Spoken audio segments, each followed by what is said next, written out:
Our guest today, you may have seen him on North Country's Got Talent. Most likely you've heard his music with Country Nights in the City, or from Steeltown Songwriter Series. So stay tuned for country music sensation, Matt Rogers. Matt, welcome to our show, and hello. Hey, how are you? Thanks so much for having me. Oh, it's awesome to be here. Thank you. I'm doing well. So, Matt, we're going to get into it here with you. In 2021, you burst out onto the Canadian country music scene with a single, Real Good Kind of Thing. Now, I think I can speak to most when I ask, what took you so long? That's a great question. For quite a few years, I kind of honed in on just this being a songwriter and, kind of harvesting that skill set. Had the opportunity to write with quite a few really interesting and cool people across Canada. And yeah, I had the opportunity in late 2019 to join two girls, Barbara Doran, Tamara Madeline, and we formed country music trio, New Moon Junction. So we had started writing and got to our first release, Real Good Kind of Thing. But all the steps from songwriting and performing a little bit by myself in those songwriter series, that's what kind of led to 2021's Real Good Kind of Thing. So you had to take your time, is what you're telling me, to get to where you were, and you wanted to make sure that you fell in love with it. That's right. Yeah. I don't want to just kind of jump into something and not really know what I'm doing. So Well, that's fair. I think a lot of us just kind of say, hey, let's go ahead and do this and figure it out. Well, at least I do anyway. Yeah. It's not an uncommon approach, right? Things look very intriguing. Let's dive in and get to it. Yeah. So I got to ask you, out of all of the genres that you could possibly go to, why country? What was it about country music that really grabbed you? Yeah, a lot of things. I grew up listening to country music. My parents were very integrated in country music, listened to it a lot. I'll be honest, it's not where I started. My younger years, I picked up an electric guitar. I played a lot of alternative rock. I think I kind of transitioned into the country because I'm not a great electric guitar player. So the acoustic guitar for me was just a natural fit. And it kind of led me into country. I like to kind of look at my roots in country.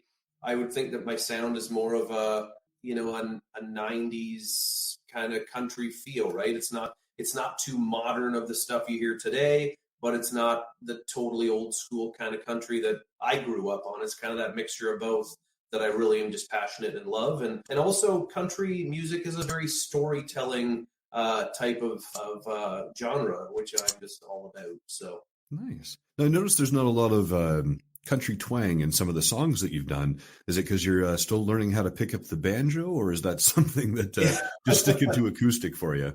Honestly, not enough twang because I don't have the accent to sing in a twang voice. But also, it's just, I'm regretfully not a fantastic guitar player. I can make my way by, but I'm a rhythm guitar player by nature. So I leave all the twang and the picking and banjo and mandolin up to the guys that I work with. So fair enough. When we talk about songwriting, and as you'd mentioned that in 2019 you joined up and you started doing these songs, when we talk about writing a song, and this is more for your personal opinion there, when you get a song idea, how long does it take you to go from inception to picking up the guitar and saying, okay, I think this is what I want to do? It can be a vast range. I've had stuff that's kind of come together within about a half an hour, and I've had stuff that takes about 30 days. So, for me, I'm a very melodic songwriter. So I really like to come up with a melody of a song and that catchiness, that hook that we all hear in a song before I start writing it. So I don't really sit down with a pen and paper until I pick up my guitar and kind of come up with something that I can hum or sing along with just random lyrics, and it sounds great. So I have a little bit of a backwards kind of trend with writing songs like that, but it works. So we'll stick with it. Good. So, as a family man, do you ever play your new songs for your family? All the time, like every single one of them. And, I love it because it's, I have two younger kids, my wife. So each of them has a different ear for what they might like. And it's so interesting when I write a song and I come up and I'm like, what do you guys think of this? And, there's lots of nights I spend in this studio writing music. So when I come up with something, I'd rather them give it to me straight than I'm out there playing a show and people don't like it. So, there's a few where it's kind of come back and said, I don't know if that's your best. And that's code for put that one at the back burner. That's awesome that they give you that honest feedback. I think you nailed it when you're at the bar and you're trying a new song and people tend to leave the tables to go to the washroom or grab a beverage when you're playing. You're like, oh, that one didn't work.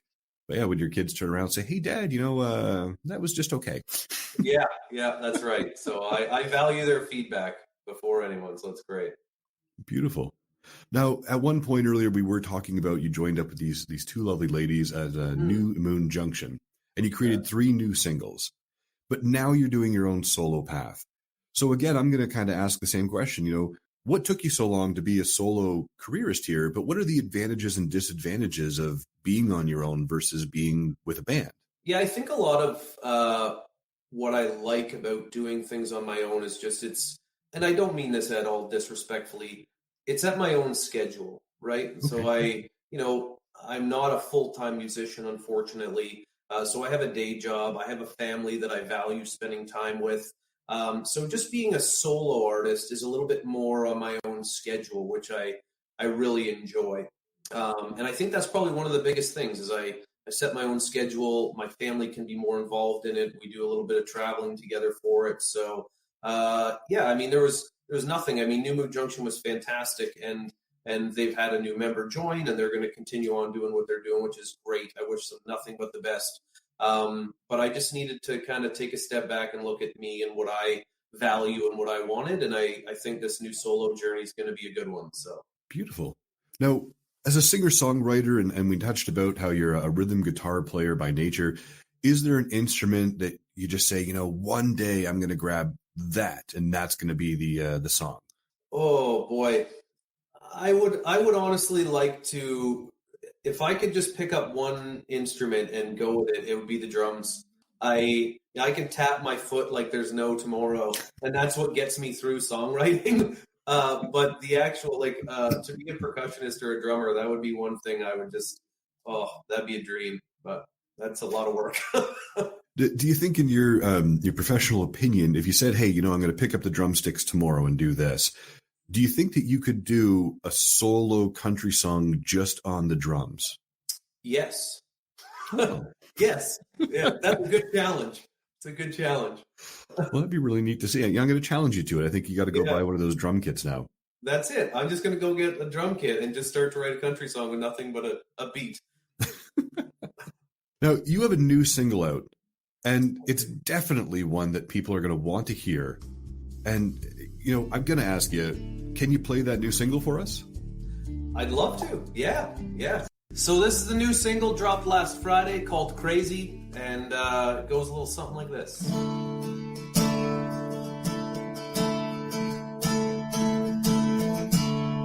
I was walking down Sunset Boulevard with the weight of the world on my shoulders. Not that anyone would notice. One drink, maybe 2, and I'll be alright.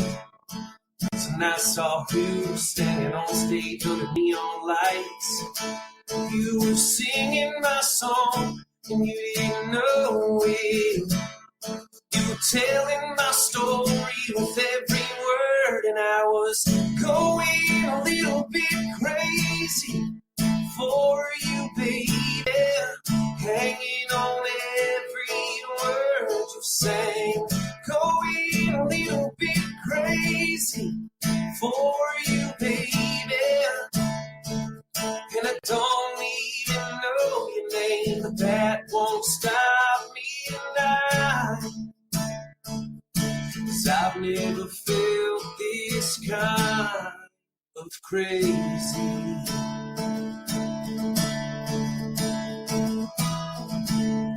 I made my way to the front of the stage, trying to make my move. Had nothing to lose. Got lost in that look in your eyes. With everybody in the room, singing my song, you didn't know it. You were telling my story with every word, and I was going a little bit crazy for you, baby. Hanging on every word you sang, going a little bit crazy for you, baby. And I don't even know your name, but that won't stop me tonight. 'Cause I've never felt this kind of crazy.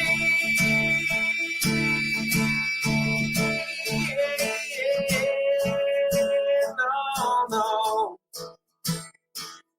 But that won't stop me tonight.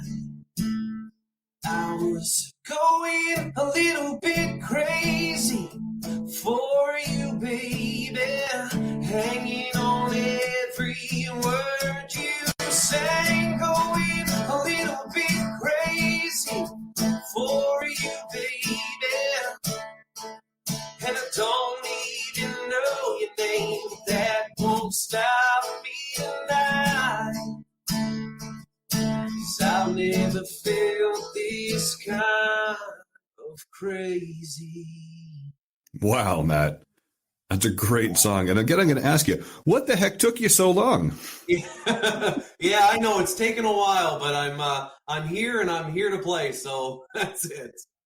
Now, it seems like when I'm listening to this song that it's about love at first sight. Now, is this a song, a secret nod to your wife, or does she know it's about her? No, it's kind of one of those secret nods, right? Like she has an idea, but when I wrote this song, I mean, everything that I try to write as a songwriter, I write about personal experiences, but I try to tell a story that can be related to so many. So, unfortunately, I didn't meet my wife in a bar sitting there and just walking in, but the story behind it and the meaning behind it is absolutely what I feel. It's kind of that love at first sight. You see her and just sweeps you off your feet. So, yeah, I don't know. It's just kind of one of those songs that hopefully relate to a lot of people, but have a bit of a hidden personal meaning behind it. So when we talk about this song, and as you said, you didn't meet your wife at a bar.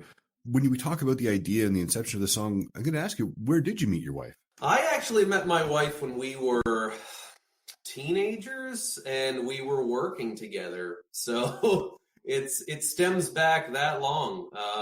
It's kind of hard to believe we've been together as long as we have. But yeah, teenagers at work. And I mean, when you're that young, where else do you meet somebody? Just kind of, you work together and then, yeah, the rest is history. Well, I mean, you're young enough that all of those dating apps on your phone were available, right? No, I believe it or not, they were not available back then. Yeah, along with the internet.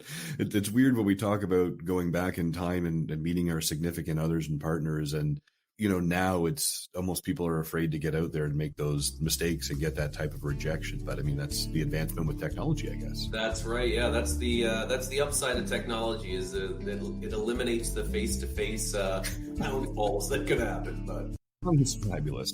And you can hear the love and passion in your voice. When you were singing this, did you produce this at home? Like, where do you produce your music? Yeah, so this song here was produced by an amazing producer out of Waterloo, Ontario called Sean Moore. I met him quite some time ago through a bit of an online networking event, and we just kind of hit it off. I mean, he's very much like myself. He's a very likable guy, honest, upfront. But I've heard the stuff that he was creating for a lot of independent artists in Ontario. And it just kind of spoke to me, and I knew that I wanted to strike up the conversation with him and see what we would look like together, right? And what the sound and the output of Crazy would be. And we got in the studio and kind of hammered it out, and it's exactly what I was hoping for. So that's awesome. So are you able to do a solo independent with the help of Sean Moore with this beautiful single that is on Spotify as well? Is that right? Yeah, you can actually find Crazy on all streaming platforms, whatever you use. You can go get it off my site, which is mattrogersmusic.ca. And as of Monday, it hit country music radio across Canada. So Wow, hopefully, congratulations. go request it at your local country station. You'll be able to hopefully hear it wherever you are. So is there a music video coming up next that we can get onto MTV for you? That is still in debate. I'm not too sure. I mean, I quite possibly. You never know. Fair enough. Now, can you give us a sneak peek inside that head of yours? What can we expect from you in the future? Yeah, I mean, I have a lot of things in the works right now. Always, I mean, keeping up with songwriting and collaborating with different songwriters. So you'll definitely see a lot more music come out from Matt Rogers. Maybe a couple collaborations in the works with some other artists across Ontario or Canada. So I don't know. I got a lot of things cooking in the fire. It's all just depends on what I decide to come out with next. So Fair enough. Most singer-songwriters, they typically have this trusty notebook with them at all times when inspiration may or may not strike them. Is that something that you do as well, or are you more of a pulling out your cell phone and hitting the recording app? yeah, I am very much a technology driven guy. So my iPhone and the voice memo button is my best friend. I find it just an easy transition with that because the notepad can't remember my harmonies or my melodies that I'm thinking. So yeah, I have so many voice memos ongoing that whenever something strikes me, I just hit record and away we go. Do you ever get one of those moments in the middle of the night, you wake up, you're hitting record, and at 3 a.m., you're like, hey, that sounds amazing. And then you play it back and you're in the morning and you're like, what the heck is that? Yeah, it didn't wake me up at night, but I've always found myself during the course of a day, like if I'm at work or something and I hear something, I'll just it strikes a chord and I'll do a voice memo, and all the time you listen back on some and you're like, what was going on there? So, Matt, I want to ask you, in your opinion, what's something that we as a society just need to stop doing? I don't really know. That's a great question. Stop doing? I don't know. I think instead of stop doing something, I think people should be more recognizing the independent talent that there is in the music industry in whatever province or country you live in.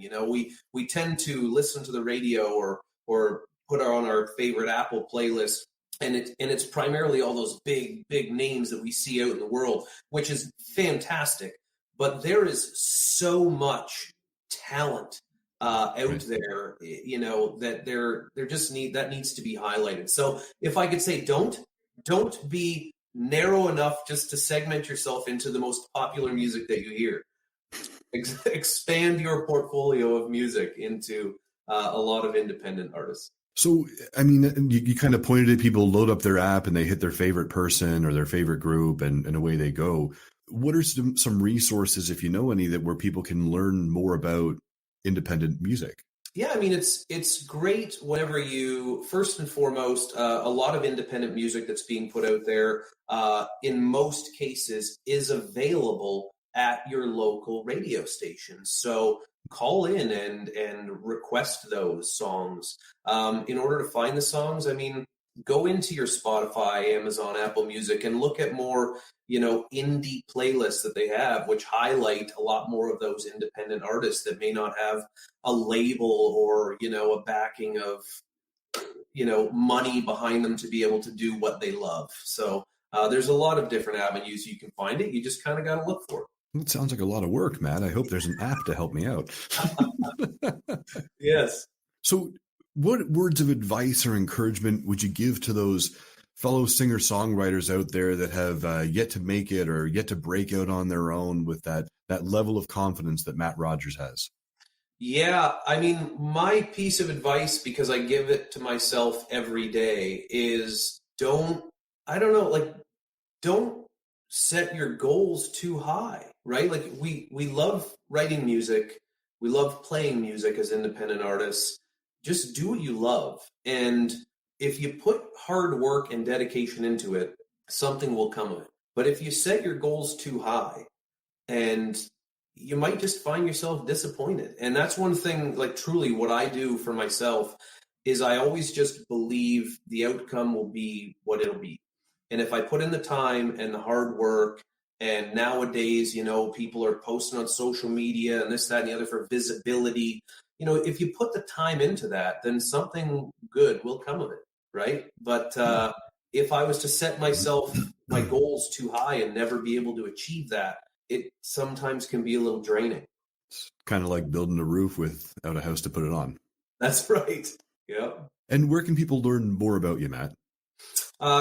So they can learn about me. I mean, follow me. You can follow me on Facebook at Matt Rogers Music, Instagram at its_Matt Rogers Music. You can find me on my website. Keep up, join the mailing list on that. You'll keep up with live shows and new music, and that is mattrogersmusic.ca. Pretty much every digital, like social platform and website, I'm out there. So now, when you talk about mattrogersmusic.ca, what can we expect to find on your website? Yeah, you can. I mean, it's you can find a little bit more about me if you wanted to get to know a little bit more about me. You can find, some places that I'm playing at, new upcoming shows. You can get some of my music on there. I have a new merch store out there, so you can get yourself Matt Rogers merch if you so choose. Which I have to say is looking pretty good. So I got shirts and hats and all that fun stuff available, but. It's a very interactive site. There's lots of stuff going on there, lots of information, music. So certainly go there and check me out for sure. And signed guitars and CDs and records coming soon, right? We're not quite there yet, but someday, yeah. Fantastic. Well, I have one last question for you, Matt. And it is kind of a personal question, but what makes Matt Rogers smile? I would honestly just have to say the love of what I do. I mean, on an everyday basis, music aside, everything together, right? I get up in the morning, I have a beautiful family. I have to be thankful for that, right? We have a roof over our head. I have to be thankful for that. I have a job to go to that I'm super passionate about, and I have to be thankful for that. So basically just waking up and knowing that, every day is kind of a good day in the life of Matt Rogers. So, be thankful for it. And yeah, that's, I don't know. I don't really walk around without a smile on my face just because if I do, it's not good for anyone, right? Everyone wants to see people smile and be happy. And, thankfully, I have a lot to be happy for. So, well, that's a beautiful answer. Well, don't forget to check out Matt Rogers on Spotify and head over to mattrogersmusic.ca.